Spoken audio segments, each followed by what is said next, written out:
just walking back from the beach, and it was super interesting today that there was only 10 people in there. It's a nice, beautiful day in Bali. There's some kite surfers out in the water. I even passed someone riding a horse, enjoying their life. But in the gym, just 10 people.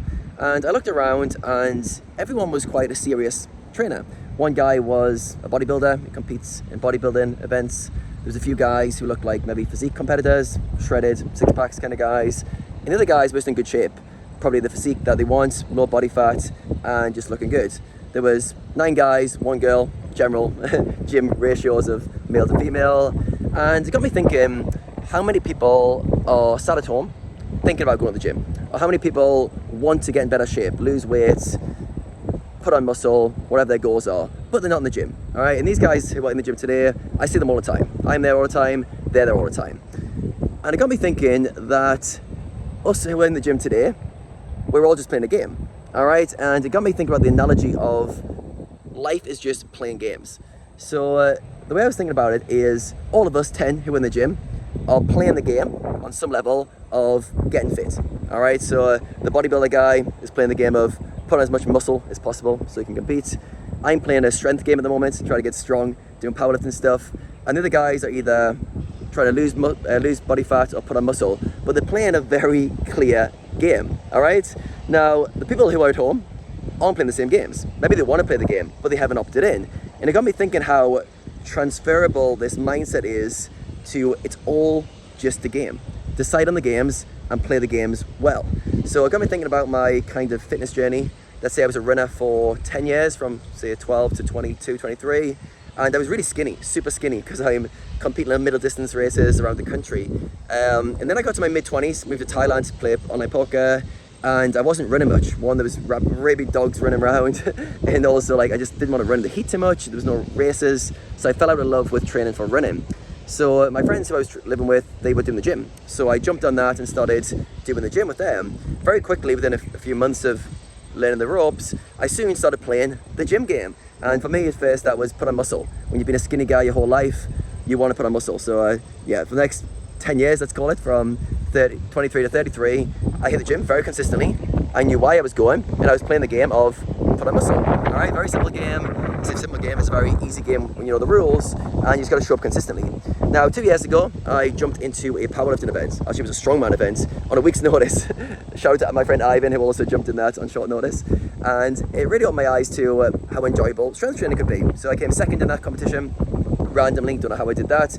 But I really got to the bug of strength training, how to train for power in particular. So powerlifting became my next quest. So for the next 18 months, or last 18 months, sorry, I've been playing the game of get strong. The rules are very simple. Get strong at bench press, get strong at squat, get strong at deadlift. But it's all just a game, all right? So I basically researched everything I could on strength training, read lots of journals, read lots of books, followed lots of people who are good at powerlifting. I followed the programs that were most beneficial for me at the time, or what I thought they were. And then about 6 weeks ago, maybe 2 months ago, I hit a plateau. And the plateau was, I've trained as hard as I can and I don't get stronger. So I've got 2 options in that moment. I either quit the game, pick a new game to play, or I double down on the game and I find a way to get stronger. So because I was playing the game of getting stronger and I wasn't ready to quit, I doubled down on the game. So the game for me now, find a coach who can help me get to the next level. So the past 6 weeks, I've been working with a strength coach called Trevor Jaffe, who's amazing. If you guys follow him on Instagram, he's called Jaffe Strength. But yeah, really, really good coach, and he's super technically sound. So the last 6 weeks, I've been training with him to improve my technique. Why? Because the game is to get strong, and this guy knows more than me, so I will learn from him so I can get strong. So this got me thinking, how can I extrapolate lessons from this one gym session and my random powerlifting stuff to other people? And it really comes down to the very simple concept of everything is just a game. All right, so we'll run with that. So take that everything's a game. How do you win the games that you're playing? How do you decide the games you're playing? So the first thing you've got to do in life, in my opinion, is decide which games you want to play. All right, that's career games, that's financial games, that's fitness games. Which games do you want to play? All right, you need to realize you get to pick the games. Most people are on the field of the games in life and they're not playing. They're not participating. Well, they are, but they're bottom line participating. So choose the games that you want to play. All right, so that's the first thing. So for me, I'm getting strong. I'm trying to pursue my business career as well. I'm currently writing a book called The Poker Athlete. That'll be out soon. I'm coaching players as well as one of my games. I've got financial games I'm playing, other health games other than getting strong, but I'm very clear on the games that I'm playing. All right, so the first thing is understand there's games going on, choose the games you want to play. The next one, the most important step of them all, maybe the second most, the first one's probably more important. The next one is choose who you want to be in the game. Choose your character. All right, it's amazing like how many people don't realize that we're playing games and you get to choose who you are. All right, like choose who you're going to be going forward. So imagine you're playing a computer game. Which character do you want to be going forward? Just did a great podcast with a high stakes poker player called Matthew Martinelli. Shout out to him, might not be out yet, but it will be on the Mechanics of Poker podcast on YouTube if you check that out, probably in a week or so.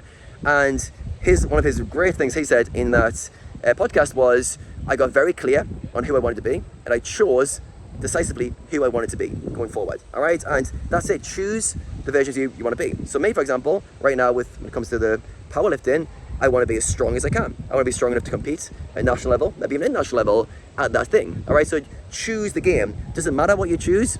It should matter to some degree in terms of you should feel connected to that goal, but it's just a game. So choose the game you want to play and who you want to be. All right, so for me, I need to be as strong as I possibly can for that goal. And my other goals obviously require different traits, but pick the identity you want to be. All right, it's really, really that simple. Then from there, the goal is, how do I become that version of myself? How do I live as that version of myself on a daily, weekly, monthly, yearly basis? And it's so simple, yet so tough for a lot of people.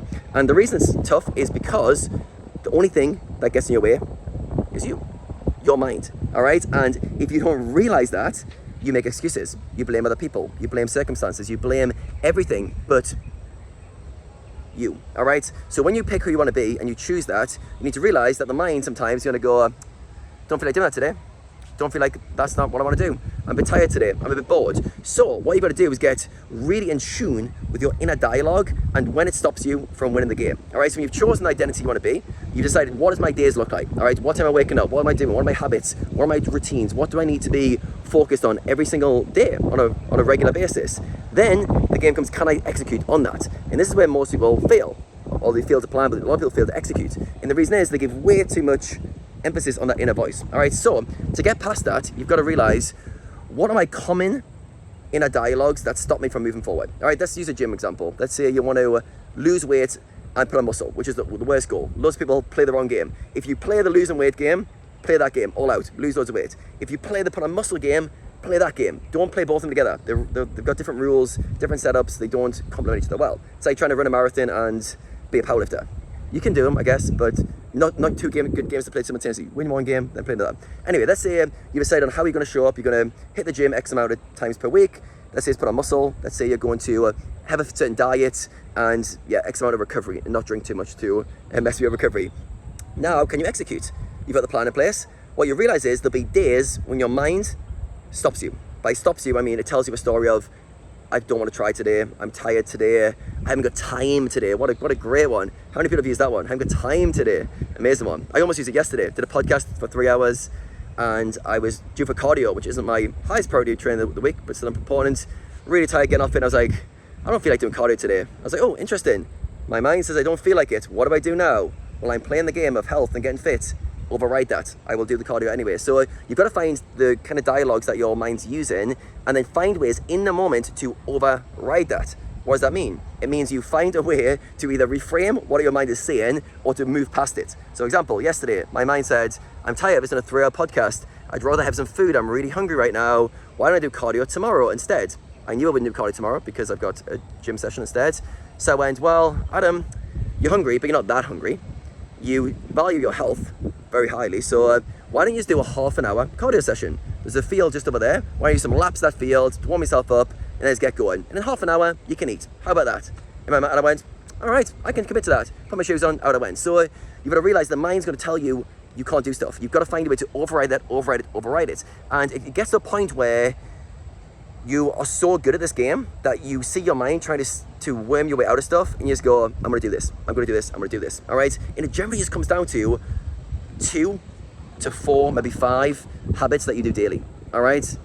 It doesn't take that much. You've got to do the hard stuff consistently, but whatever goal it is, whether it's a high-stakes poker player, whether it's getting the shape of your life, whether it's get strong as F, you've got to just find a way to, what's the kind of route to get there, and how to be consistent with 2 to 5 things on a regular basis. And what stops me being consistent? The mind.